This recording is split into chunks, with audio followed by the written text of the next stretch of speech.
Hey, it's another screencast, this one on Bayes' rule and dice. I have a collection of dice from the days I played role-playing games. The collection consists of one 4-sided die, one 6-sided die, one 8-sided die, one 12-sided die, and one 20-sided die. I select one die at random, roll it, and report that it landed on a 6.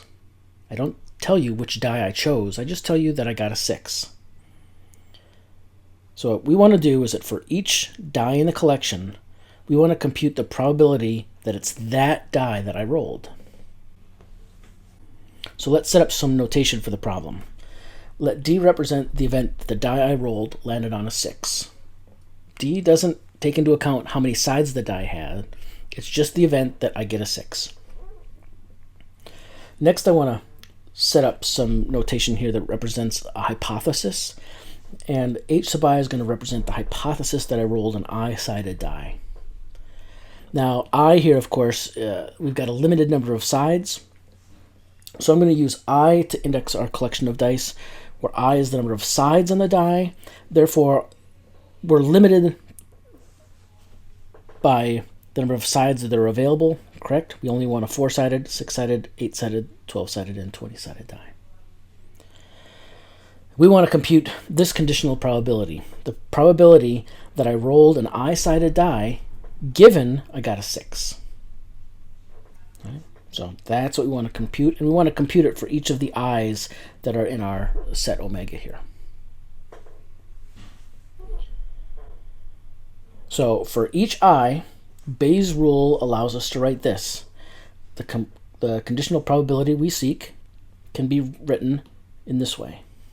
And notice, in Bayes' rule, we get to switch the order of those events.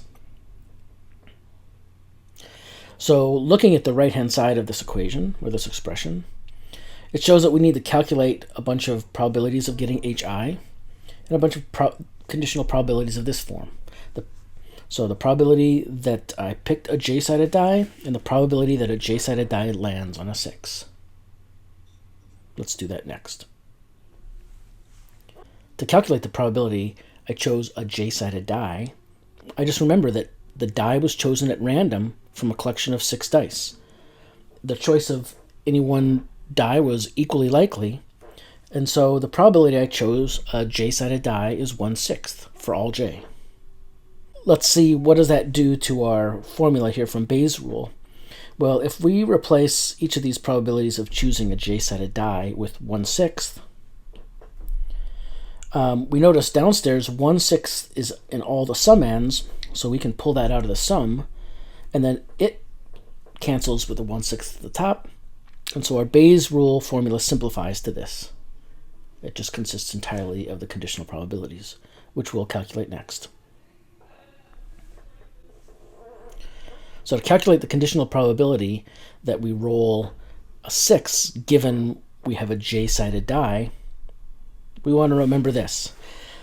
For each die, each of its outcomes is equally likely. And so I'm going to write the probability an I-sided die lands on a J.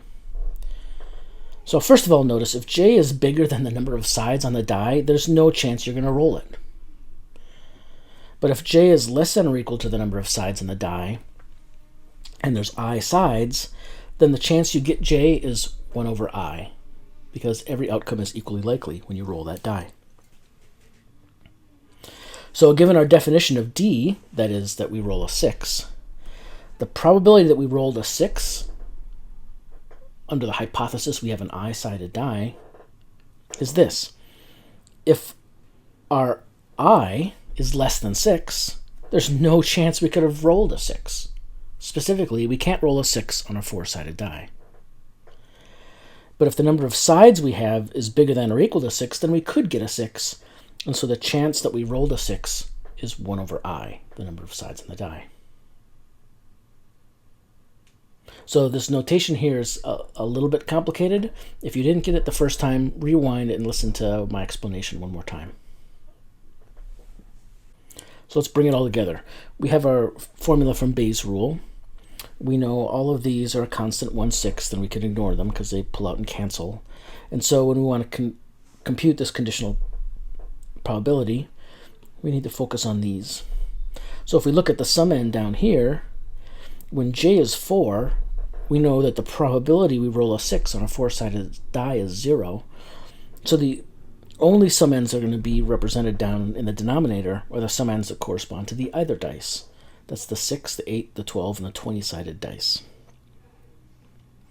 So that leads us to this expression. And when you simplify that, you get 1 over I times 120 over 51. Now when you plug in I equals 6, 8, 12, and 20, you get this table. So using the formula on the previous page, we can create the table of probabilities that each die rolled a 6. And here they are.